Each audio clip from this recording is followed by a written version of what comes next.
પક્ષપાત, નેતા ફેતા બધું છોડી દેજો.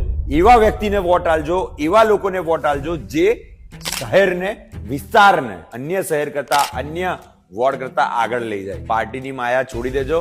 આ બાજુથી જાદુ બતાવીને આ બાજુથી કરતબ કરીને આપણા જ ખિસ્સા ખાલી થાય છે. અને આ બધું ભોગવનારા આપણે જ છે જે અંધભક્ત બની ગયા છે, જે ખુલ્લી આંખે ભ્રષ્ટાચાર નથી જોઈ શકતા, બોલી નથી શકતા, કંઈક કરી નથી શકતા, લાચાર થઈ ગયા છે. આજે કોઈ પણ જગ્યા પર મીડિયા વાળા જઈને માઇક ધરે છે ને કે સાહેબ તમારા વિસ્તારમાં ખોટું શું છે, તો જોઈને પણ બોલી નથી શકતા. જાગૃત થવું જરૂરી છે, સંઘર્ષ કરવો જરૂરી છે, અવાજ ઉઠાવવો જરૂરી છે, લડવું જરૂરી છે, બોલવું જરૂરી છે અને કરી બતાવવું જરૂરી છે. જો એ નહીં કરીએ, નહીં બોલીએ તો આવનાર પેઢીને બહુ જ બધું સહન કરવાનું થશે. એટલે બે હાથ જોડીને વિનંતી કરું છું, 26 તારીખે ઇલેક્શન છે.